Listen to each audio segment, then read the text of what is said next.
Okay, it looks like we're doing it. Okay, so welcome everybody. Nice to see all of you here, and hopefully we'll have a few more join us. And David, if you want to give us that great introduction again. Happy anniversary, everybody. Okay. Oh, that's good. Get a few people wound up.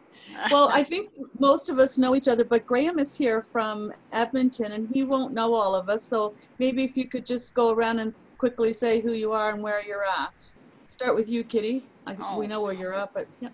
Yes, well, I'm Kitty Butchko, and I am an associate member of the E-Club, and I am currently in Anguilla, British West Indies, and I live in Sarnia, Ontario, Canada for 7 months of the year, and Anguilla for 5 months. So, and that's me.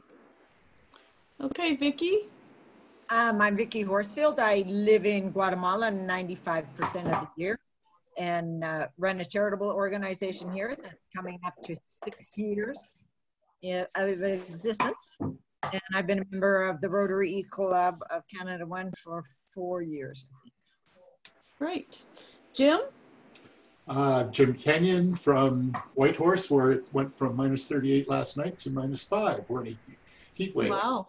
Member of this club for 1.5 years, and Whitehorse Rendezvous Rotary for about 21 before that. Okay, and David? Yes, the current acting as president. I'm a charter member and I'm in Cochrane, Alberta. Great. Jean? No, you're muted, John. You're muted, John. It's me again. Jean-Michel Crépin. I'm from Calgary. I am presently treasurer of the E-Club. And like Graham, I am an agrologist. Hi again, John. Good. Okay, how about Sharon? Trying to deal with the cat who wants to join us here. Yeah, I see that. I'm Sharon Blaker, and I'm in sunny Chilliwack, British Columbia today. So glad to be here. Awesome. And Elian Romero. I'm Ellie. I am here in beautiful Manzanillo, Colima, Mexico. I'm the founding president of this club, past district governor. And yeah, happy that we made it to our 7th. And exactly. Introduce yourself, please. How can I say this one? I'm the whatever behind the person. The wings. The wings behind the wings. That's right. What's your club? Soyuz Club, British Columbia. Okay, very good. And what about, I'm not sure if Doug can you hear us? Doug yeah. Oh, there you are. Good, go. We're just introducing ourselves to Graham. Hello. Yeah, I'm Doug Dyer, charter member of the club, currently in southern Costa Rica on a beautiful little beach. And my classification is nomad. Yes, that's right. And I'm Tammy, the secretary of RECCO. I'm in Red Deer, Alberta. And so, Graham, maybe tell us a little bit about you or yourself. Oh, Rotarian now, past 15 years. Started in Vegreville, and then work took me in Edmonton. So joined Rotary Club Strathcona just 15 years ago, just past my 50th anniversary. Rotary's taken me to Indonesia on a group study exchange, and now doing the treasurer's job the last 3 years for the club, and changes coming, I suppose, at the end of this year with trying to find a new treasurer and on to other duties. So very good. Well, that's great. So I'm going to turn this over to Ellie. She's going to do a introduction about how the club was formed and share a few pictures and thoughts, and then we'll get some feedback from everybody else here. So go ahead, Ellie. Well, yeah, you know, I love doing PowerPoint presentations, but I just didn't have time for that. So what you see is what you get. Yeah. Before I get into the history of our club a little bit, I'd like to bring a message from District Governor Tracy, who regrets that she couldn't attend because she's attending the District Integrity Awards. And Judy just sent me a message. She is in Querétaro in Mexico on a trip, and they're having a dinner that started at 6:30. So she regretted also that she couldn't make it, but we visit on a regular basis, and she's doing well. So yeah, you know how it goes when you mention something about an idea to somebody like a leader, such as a district governor. When we heard that Rotary International had approved e-clubs, I asked the district governor, so will our district have an e-club? He said, sure, go right ahead. Well, that wasn't really my intention, but it seems to be the story of my life. And it actually worked out really good because as a longtime member of the Rotary Club in Stony Plain and past district governor, always needed to stay involved, wanted to stay involved. Once we start getting involved at Project Amigo and spending 6 months of the year in Mexico, I wasn't able to take on any position in the club and had to decline everything that was thrown my way. And Ramiro was kind of feeling the same way. So I was really feeling disconnected. And I thought, you know, I want to stay in Rotary and maybe this would be the solution. But I didn't think that I would be the one getting this going. And as the zone bulletin editor, I had the opportunity to post something in the bulletin that went through all of Canada and part of the United States, that we were thinking about starting an e-club. And I got some responses, and the person that actually hung in there with me is the person that you see on your screen here, Bruce Kleberger. And he hung in there with me, and after about 2 years, we finally chartered our club as the first e-club in Canada. And we're very proud of that. We chartered with about 30 some members. And, you know, we learned over the years that for some people, like, you know, I'm very happy to see some of the members that we have here are longtime members, and we stick around. We support each other, and we stick around, and it's wonderful. And we have helped each other and supported each other to thick and thin, as we say. And but for others, it's kind of like a bridge. Some people may, you know, leave the job or relocate, and they want to stay involved in Rotary, and they may choose the e-club. But then later they move on to a Terra Club, because it's not for everybody. E-club is a special kind of way of doing Rotary.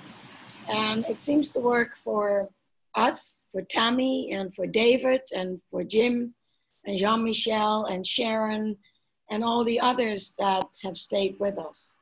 So I am actually very proud of our club, and congratulations to all of you who have, you know, stuck with us.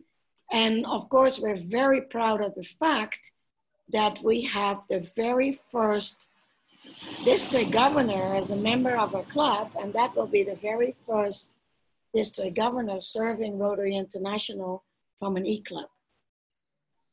Thank you, Tammy. Should be applause right now. Okay, don't get carried away. Well, that's great. So I'm going to open up the floor to anyone who would like to make some comments about their experience in the E-Club, why you like it, why it works for you, that sort of idea. And I'll let whoever wants to start go right ahead. I'll start. Okay. Being at the end of the earth here in Guatemala, no, I should say that. I was already living here when I decided that I wanted to join Rotary, and I tried to find a local club and visited a local club, and it didn't quite fit. And so I was feeling a little frustrated, not knowing what to do, but a friend of mine who I graduated from high school with is a longtime Rotarian, and she said, why don't you try an E-Club? There's lots of E-Clubs around the world. And she gave me some names of some. And so when I went on the internet to research E-Clubs, the Rotary E-Club of Canada one popped up, and I thought, well, being a Canadian, I want to join a Canadian club. And so I contacted the club, and they welcomed me with open arms, and they connected me up with Doug Dyer, who was my mentor, and he walked me through a lot of things and taught me a lot about what Rotary was. And it was one of the best moves I ever made in my life. Very awesome. Thank you. Anybody else?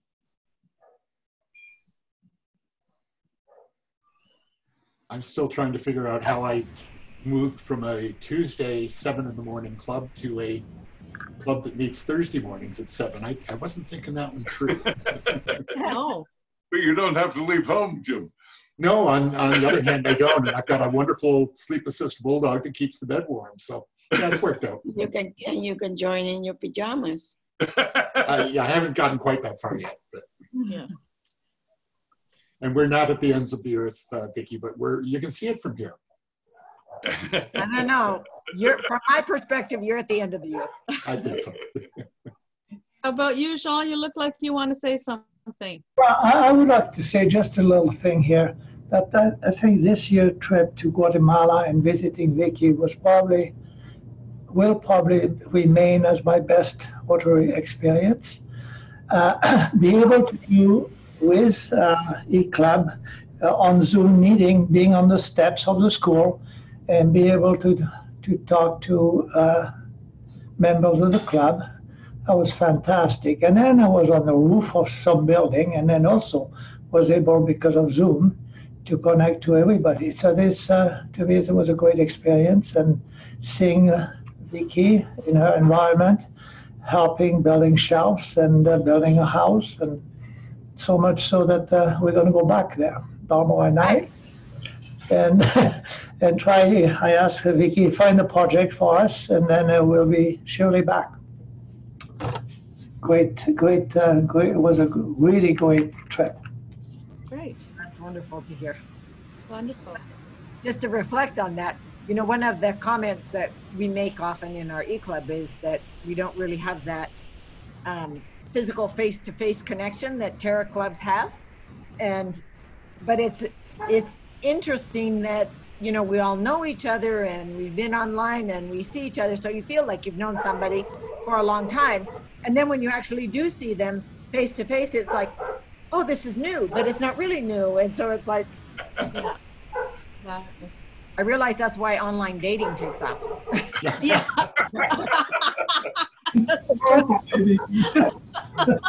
that the next step?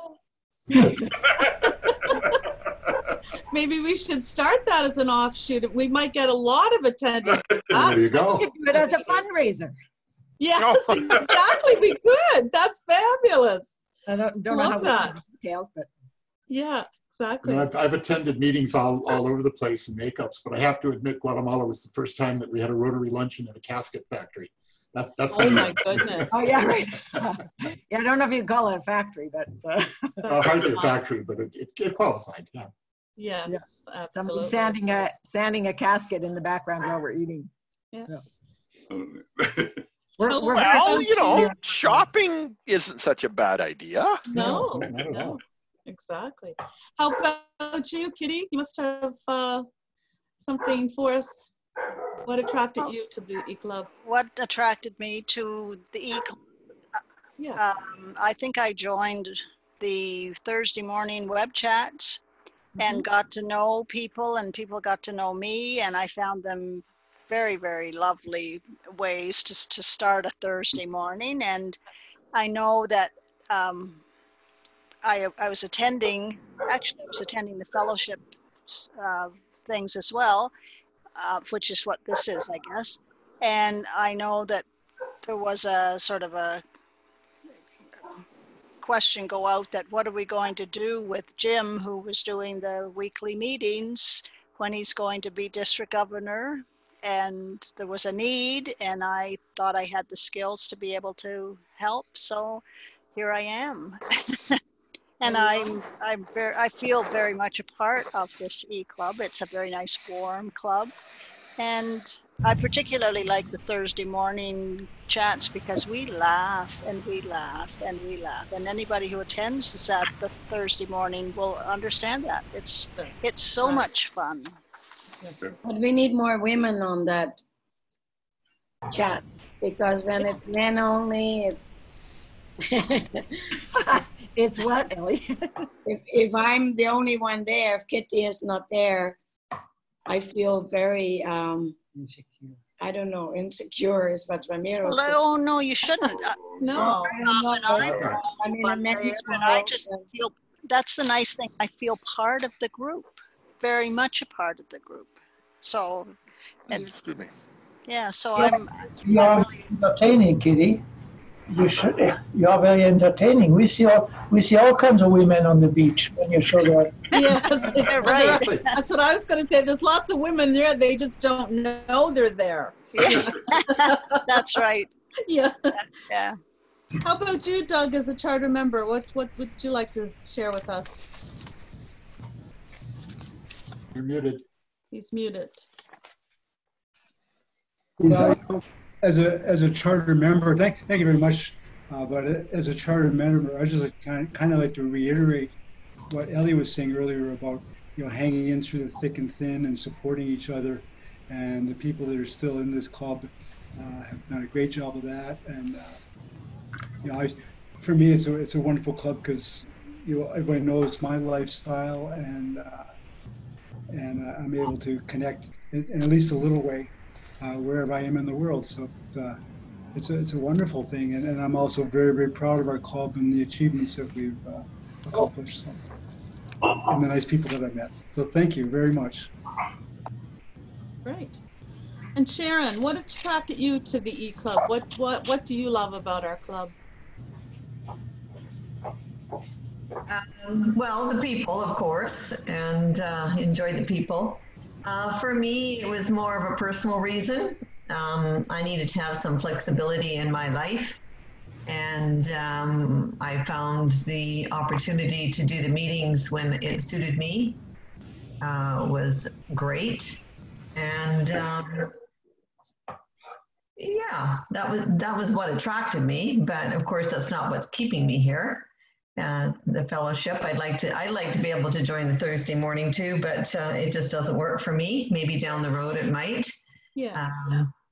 But that's the nice thing about this club. I don't feel a lot of pressure that I would in it. I'm a past president of one of the largest clubs in Canada, and or I was, and there was a lot of pressure, especially as past president, to be involved in this and that, and also financially, I think I like the idea that instead of paying for lunch and or using my gas to drive to a meeting, I can now put the money towards actually Rotary projects and things like that. Yeah. So I like that idea too. I feel like my dollar is going further. So. Thank you. What about you, Jim? How long have you been with us now? 4 years, is it?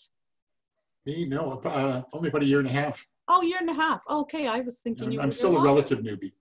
Yeah, exactly. So what do you like about the E-Club? Well, it made sense.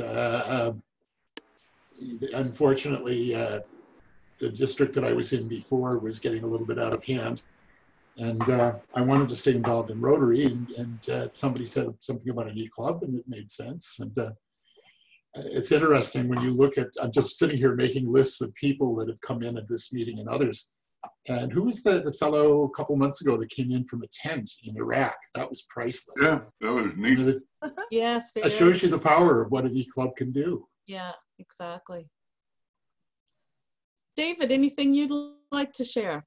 Well, yeah, a couple of things. One, I was looking around for a change. I wasn't happy with the club I was in, the direction we were taking, and I started looking at e-clubs and saw that I think that was in November, December, before the club was chartered, and I saw that the late Al Bergsma was acting as treasurer, so I knew him and phoned him, and he told me about the club, and he was acting, as I say, acting as treasurer, and 2 or 3 weeks later he showed up in Cochrane with all the books and handed them over to me.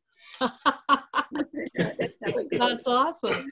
So I became charter treasurer as well, which I enjoyed doing that job. But while Jean-Michel was talking, I was reflecting on some of the things he talked about, going to Guatemala and seeing Vicky and the other projects down there.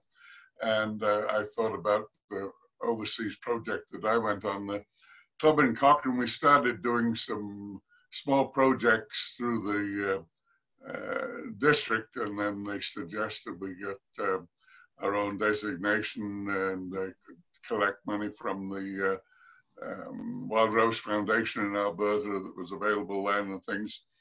And we looked at a project in southern India. The other projects have been in southern India, helping. We did 3 computers for 2,500 students at the school for them to learn to be able to use a computer. And I think that cost us $1,500. So, I mean, it was fantastic to enable them to become computer knowledgeable.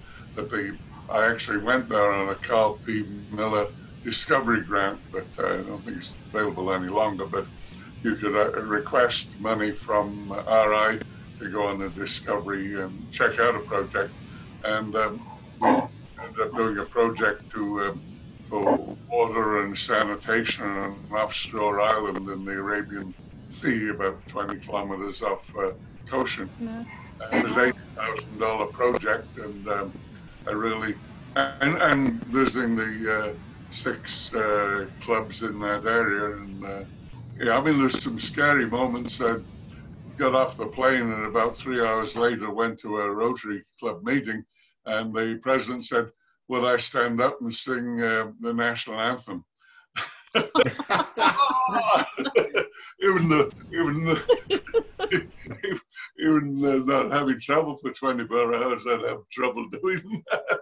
Yeah. But they're a great bunch of people, and it was really memorable. So, like Jean-Michel said, I'd encourage anybody that has the opportunity to go and go to Guatemala or whatever project. Yeah.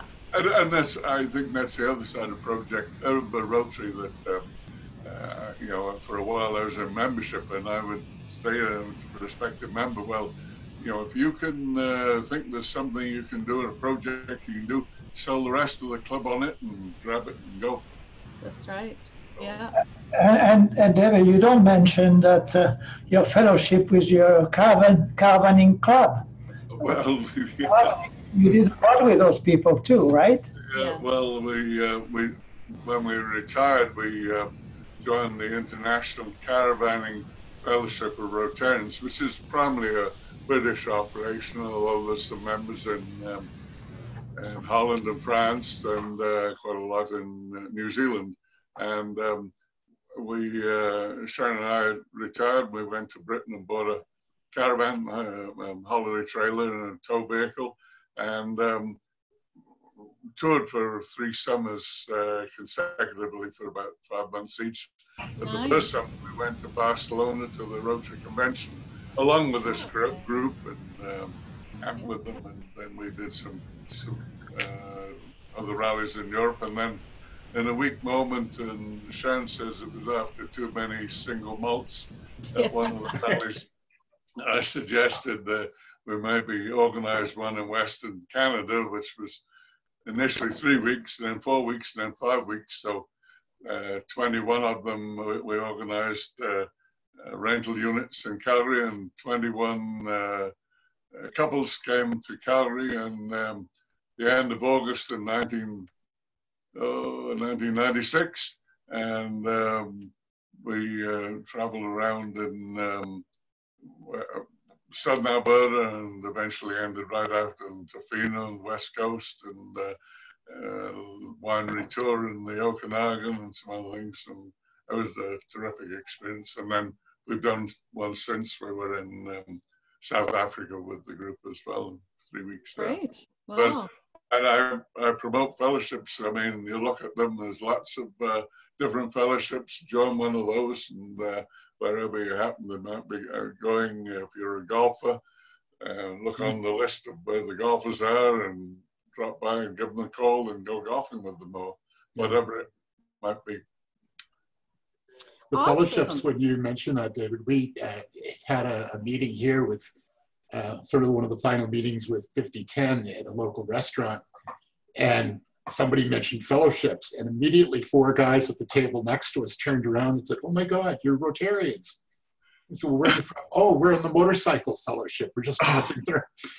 So, or down in Guatemala, where we ran into part of a Florida group, and we had dinner with the Florida Rotary group.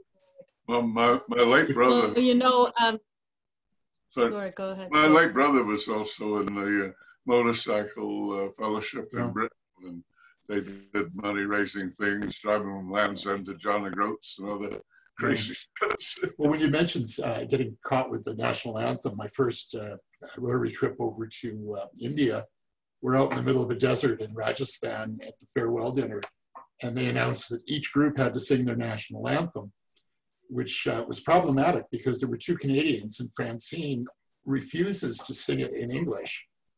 So we ended up with this 2-part, and thank God one of the organizers is from Maine, and he happened to know the English words. So we had 2 in English and 2-part harmony in French, and it got a good reaction. That's good.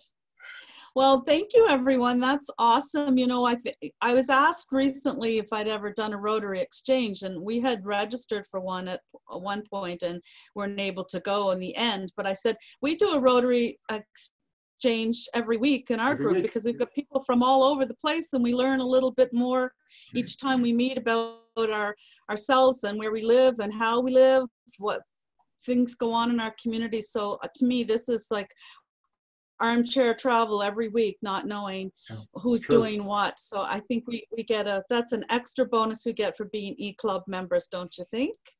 Yes. So we're going to do some, some recognitions now. We've had some, Ellie's going to take over and do some presentations.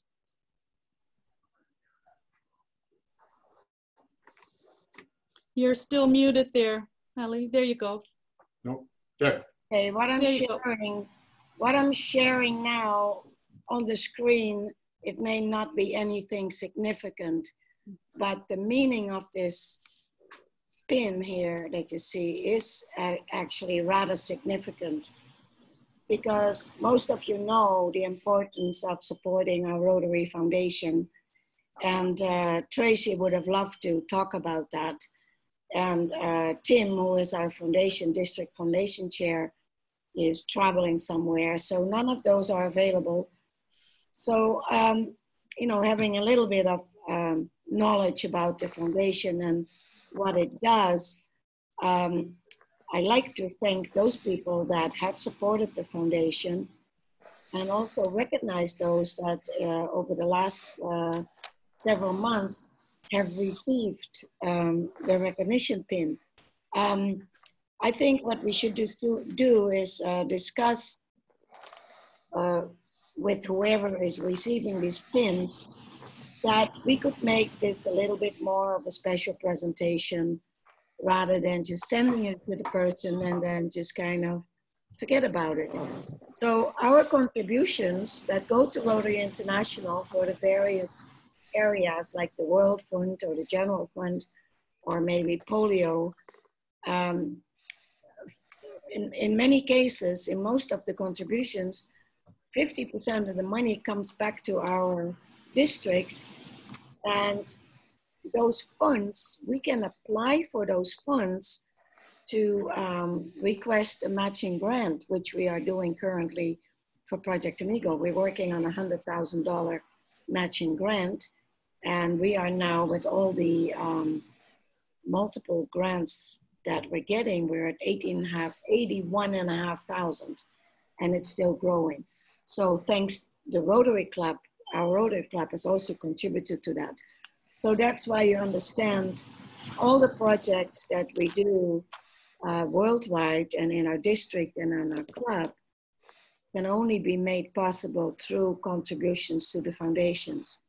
Emily, question: is the E-Club with the global grant, is the E-Club the one that is applying, and then the local club for Project Amigo will be the club that does all the reporting?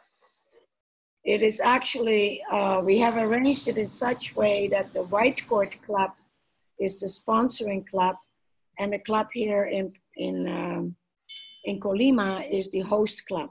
Okay. But I am the kind of leading this project. And so, yeah, if you like to have more information about that, just send me an email or send me a message with your email address, and I'll be happy to chat with you about that. Okay? Fair enough. I know we have 2 students from our club that get a scholarship down there. Oh, okay. That's interesting to know. Yeah. So I want to go back to the recognition part of this. We've had about 5 members in our club that really deserve recognition for their contribution. And one of those is Tammy. And I don't know the level of each person, but each person, if they wish, could tell me where they're at, what level they're at. I'm new into this, so I'm a +1. Wonderful, wonderful. I know Frank is a major donor. Yes. So that's good. It stays in the family. Wonderful. Yep. Sharon recently received her PIN. Sharon, would you like to share what level you're at? I'm not quite sure, but I think I'm a +5. Wonderful. Yeah, so when you receive your first PIN, that resembles a contribution of $1,000 US. And for each additional $1,000, you will receive a new PIN, and that would have a red ruby on it. Yeah. And then as you grow, once you have 10, you become a major donor. So Paul Harris +9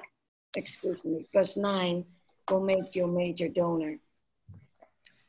Vicky just recently received her Paul Harris that was presented to her by Jean-Michel in Guatemala, and to recognize all the wonderful work that she's doing for the students in Guatemala. I was really, really impressed with everything that's going on, and I'm hoping to be able to help Vicky in the future with a grant when I'm done with all of the stuff that I'm doing now. But you know, the opportunities are there. This is Vicky's first one, and she was very proud of it. And we should be, you know, after we've gotten our second and our third one, we don't brag about it enough, but we should. We should wear it with pride, our pin, and say, hey, I'm a contributor, and I help make it possible to do all these wonderful projects in the world. So consider that, you know, share this. Kitty received her Paul Harris, and actually it's wonderful that she got it from our club. Katie, would you like to share what level you're at? You did. I'm a +8. +8, so you're getting very close to becoming a major donor. Jim Ferguson, district governor-elect, His life is now basically consumed with preparing for his governorship, and he has lots of activities, and tonight are the Integrity Awards, so he's likely there. I think he is also at maybe 5, 6, or 7 level, but also definitely worth mentioning. So thank you all for your support to the Rotary Foundation on behalf of all the children, mothers, and polio survivors, because with polio, when our funds go to Polio Plus, we save more children from attracting polio virus. Ellie, it's Doug. Hi, Doug. I'd like to say just how proud I was to recently receive my 3rd pin and presented to me by you in Mexico. And that was a real honor. And it was a year later because I had it in a closet here. You know what? I'm a hard guy to catch up with. I know. And you know, Lynn, I think, sent it to me. And I had it, I took it to Mexico hoping that I would meet up. That's right, you delivered it. And then before we came to Ajijic, I just remembered. I was looking for the banners, and here I see Doug's pin. So that was my honor, really, to present that to you, Doug. That was nice. I'm very proud of it. Thank you. Doug is also a supporter of the Rotary Foundation. And, you know, we should all be. We should really all be supporting our foundation. It's our foundation. Yeah. I hope we captured everyone. I can say for myself that Peter mailed me my pin probably about 3 days before he died. So hopefully there weren't any other people in the club too that missed getting a pin or that we're not aware of. And if that's so, please let us know. I didn't get my pin. Okay, because I do have extra pins here. I have a few extra. I can. It's not a big thing. So. Well, I wear my Paul Harris all the time. So. Yeah. Okay. Good. But you know, I would like to suggest that in the future, when we are aware that somebody's receiving a pin, that should really be made public to our members. Yes, absolutely. Yeah. Yeah, we'll get that certainly in place. Well, that's great. Thank you so much, Ellie. It's really interesting sitting here watching all of this taking place. Every time it amazes me how we can all come together and share experiences. And I hope, Graham, you get to see, even though we're not in a land club, which most of us have come from a Terra club, that we still can be productive members within. We have a few challenges, yes, but the good thing is we actually have undivided attention. That's what always amazes me. When you go to a Terra club, sometimes you sit at a table, nobody talks to you, you don't really know if you're not an outgoing person.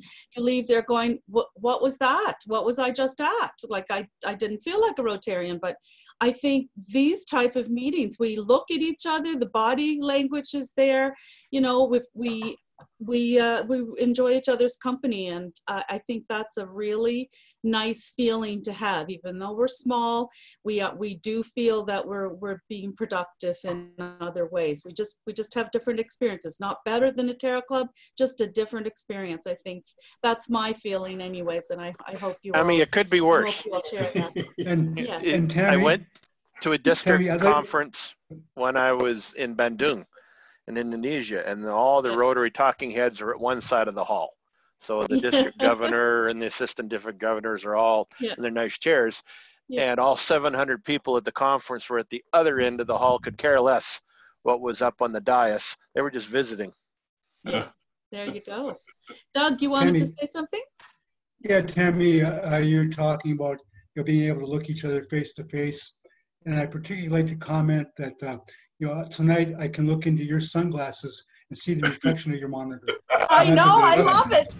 Well, at one point I was trying to read and I couldn't see for the reflection.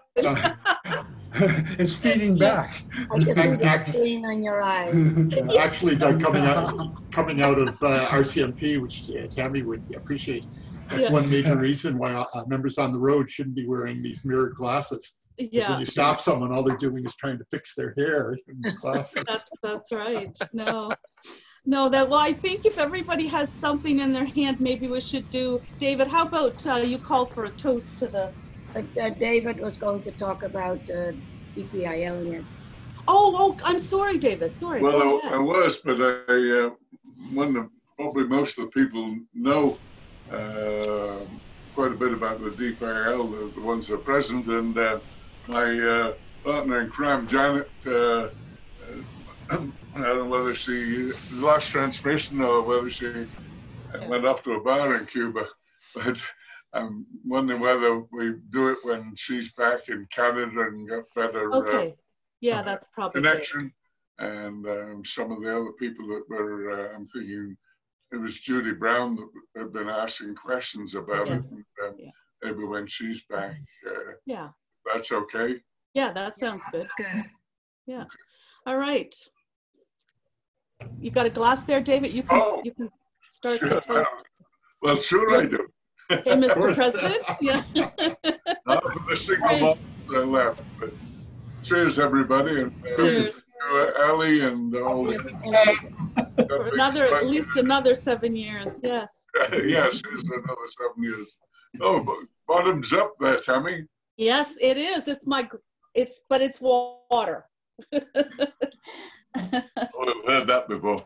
Yeah, that's right. Yeah, that's right. One of the regulations in the Yukon legislature is when you arrive, they have a glass of water and it can only be refilled by the pages. You can bring nothing else in. And that goes back to an NDP member years ago who it was discovered that he had filled his with gin. Janet has just joined us. It helped the debate quite considerably. Oh, hi, Janet. There's Janet. Well, we still have I am so sorry. All right.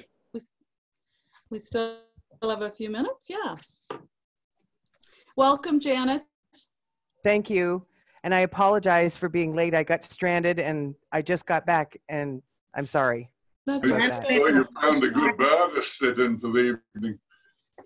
Stranded in a snowstorm. Yeah. Yeah. Yeah. I always sweat this much in a snowstorm. Yeah. Yeah, that's right. Oh, that's funny. Oh. Well, we were sharing experiences, Janet, of being in an e-club, and we've given Ellie's presented some Paul Harris Fellow pins to donors tonight, and basically we have a member with us from Leduc, Edmonton, Strathcona, Graham, right? Yep. Yes, he's with a Terra Club there in Edmonton, Alberta area, but he lives in Leduc, so he's just enjoying our fellowship here with us Hi, tonight. Graham. Yeah. Hello. So are you still going to talk about DPIL? Well, if you want to carry on, we can talk about it. I've got something up on the screen. There was a little bit about the history and how it got started. And let me just find this right piece of paper. I've got to do a share screen. Hang on this moment. Oh, where am I lost here?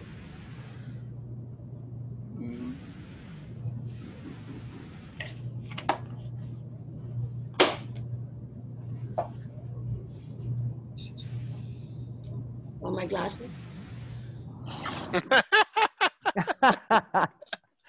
Yeah. Why won't this? I see what I'm going to do. This is the memorandum of agreement that was originally signed. I think it says there April the 1st, 2014, and I've got to give all the credits to Lynn Tanarski for getting this underway. And Janet was asking me earlier this morning just how it started, and I don't exactly know. Did you talk were you in correspondence with Lynn today? I did get an email back from Lynn, and she said that the board heard, she says, our board heard from a member or two about DPIL, as some of us were at the Rotary International World Conference in Montreal, where Dolly Parton spoke, and we learned of the partnership endorsement between RI and DPL, which has been renewed. So that's her response, is that they heard her speak in Montreal, and she was fantastic. Well, she was. Dynamite. She was a ball of fire, that girl. Yeah. And that's how it became about.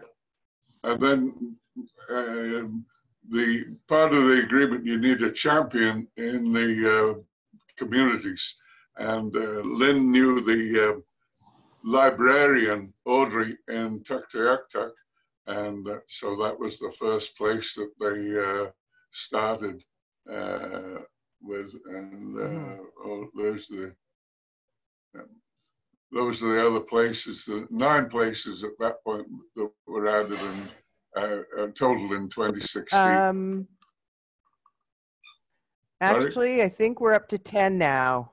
Well, we are up to 10. This was in 2016. And then, oh, I see. Yep. And then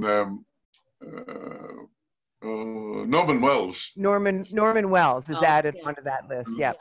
And that partly came about, I believe, because there was an RCMP officer that was in one of the other communities that moved to Norman Wells and then contacted Lynn and asked if they could start the program there. And that's how that came about. And then the other question was about funding. And initially, Lynn went to our members and other clubs and friends in other clubs and got donations. And we then, I'm trying to get my screen back here. I can't get my, there we are, the stop share. There we go. So any individual that donated money to the program, we could do a tax benefit to them. And this was, no, that's not the one I'm looking for. That was when Norman Wells was added. This was the direction that's signed by Bruce and Doug for the district foundation to look after donations. And they issued and still issue tax receipts for the donors. So one of the things I can add, because I sit on the board of the D56 Charity Foundation, is that through Charity Central, it's that website that you can choose your charity. Very easy then to make your online commitment or credit card commitment through that process, and you can assign it then to your particular file based on your club through the foundation. Oh, okay. We've always taken them, well, we just took them into the club, and then this was mainly happening in 2014, 15, and I was treasurer then, and at the end of the year, I'd just write out a check for however many thousand and send it to the district foundation and tell them that these people had donated this much and please issue them the tax receipts in January, February. We still do that. Okay. But if you have folks that want to use their credit card or any of those, we are set up through the electronic system through that Charity Central. So you can make your credit cards. Is there a charge for that? Is there a cost for an admin cost? That I can't tell you on the Charity Central. I know we don't charge, but if you give $100, I don't think we get the full $100. You get a $100 receipt, I believe, but I believe it'll be a credit card charge through the Charity Central, or it's the other way. You want $100 and you get charged 103 or something along those lines. Like PayPal. Yes. Yeah. Okay.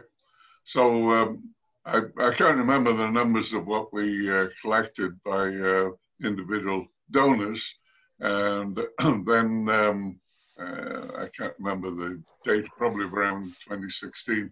I went to the Al Bergsma's funeral in Rocky Mountain House and sat next to a Rotarian from Innisfail, and he'd been following about our DPL project, looking at our website. He said, would you come to the club and talk to them. So I went to Innisfail and spoke to the club, and afterwards the president said, well, we'll think about giving you a donation. And I was thinking, well, $1,000 or something, such as other clubs have given. And we got a check for $13,200 or something like that a short while later, which floored me, well, and others in the club, and Lynn. And then they gave us another 10,000 later. So Innisfail Club's been a really major donor. Maybe I pass it over to you, Janet. You've recently had 2 donations from clubs in Ontario where you've given the talk to. Yeah, mind you, you've spoiled me, because now whenever I go visit a club, I'm hoping they're going to write a check for 10 grand. But yeah, we did get a donation in from the Rotary Club of Huntsville in District 7010. That's my old district. I went to visit both clubs in Huntsville, and the larger of the clubs gave us a check for $1,500. And just today, I think it was, the other club, I forget what their name used to be, but they're now known as the Rotary Club of North Muskoka, has told us that they're giving us a check for $250. So wonderful. That helps for sure. Our current expenditures for the month of February was $1,064.69. I haven't put in the March ones yet. So it's growing all the time, as you can see. We're up to, as I said, $1,064, and that's for 248 books, 3 of which were graduation books, which means they won't be in next month. So it's growing. I mean, since I've joined, I think it's gone from 200 to 240 already. Really? That's excellent. So we've got those 2 donations coming in, and I'm going to try some email rather than visiting them all. Okay. So but in the different accounts, some of the money's been sent to the Dolly Parton Foundation in St. Catharines. Some of it we've got in the club bank account, and some of it's still in the district charitable foundation. And we've recently received a grant from the district as well. So at the last count, Treasurer Jean-Michel had about 48,000 in there. And that money, someone was questioning about seeing that money there and what it could be used for. That money can only be used for the Dolly Parton Foundation funding for the books. We can't take money out of that and use it for another project. Do we have any questions for Janet or myself? I would actually like to recognize, we just got a message from Nosberto, who is right now in his board meeting with the club, and they're congratulating us. And it's always so nice to see Nosberto joining our club. So sorry to interrupt this, but since they are in the board meeting, it's nice. Did you see the video he had going? He's had a camera right there and showing going around the room. Oh. And I didn't see that. No, we have to shut up. We may need to do that again. Yes. Yeah. I like that. So he's in Guatemala right now? Yes. Yes. Okay. I think that's at his living room, actually. Yeah, I do have a question. I do have a question for Janet. So yes, I'm a little confused now with where the donations are going. If anybody wants to donate to the DPIL, where does it go now? Well, it'll go into donations to. It'll go into the club's bank account. If it's an individual, then Jean-Michel can send that on at the end of this year for a tax receipt this time next year. So does the donation go to our club? Can we do an e-transfer to the club? Yeah, sure. Oh, yep. Okay. Yep. Okay. Yeah, thank you. But it's got to be specifically marked. Oh yeah, of course. You know, this $200 or whatever it is for Dolly Parton Foundation, and then Jean can take 200 and then send it to the district charitable foundation. And there's no, sorry, there's no Sberto again. Oh, there he is again. Okay. Oh, nice. Oh, welcome. But the challenge I would add to, though, that if you, it's more than just, and maybe it's internal to your club, but if I send you a e-transfer, let's say, and I want it to go to the Dolly Parton, you want to put it in the into the district 5370 charitable foundation, we also then need all the tombstone information for us to issue an official tax receipt. So we need your name, we need your address, things like that to go on the official tax receipt. Yep. Yeah. No, that's what has always been done with it. I think that would come from also the foundation, actually, the receipt. But that's okay. That's yeah, the receipt, the tax receipt comes from the D56 charitable foundation. Correct. Now, Janet, we had exchanged some emails. We are thinking of doing actually visiting some of the schools up north. We talked about it. I talked with Biswana earlier and talked with Ethan earlier too. See if we could do something actually to show a face of the E-Club in those schools. So it's just a kind of a thinking idea, which might be worthwhile for anybody who's interested. Right, Janet? You're going to wait till summer? Yeah, that would be definitely wise. I think too, part of that, I mean, I agree and I'd love to participate in that, but we had a proposal at one point to donate for books and such, and they had a way of getting this stuff up into the high Arctic for next to nothing. No, that's, take a look at the flights and such. You could easily drop a couple $1,000s to go up and visit a school. So yeah, for sure. It's difficult for that. That is the issue, but I mean, when there's a will, there's a way, I guess. Yeah. Inuvik, Yellowknife, possible. Any place else, very problematic. Well, I don't know. Ethan mentioned, I mean, he goes there quite often, so I just have a call to him actually to think how we could do it, but leave it to us. It's kind of an idea, but it would support the project and would show the E-Club's face to those community. That'd be wonderful if you could do that. Yep. What might be interestingly enough is to set up something with one of the teachers or whatever to visit them as we're doing now and introduce them to how we function. Yeah.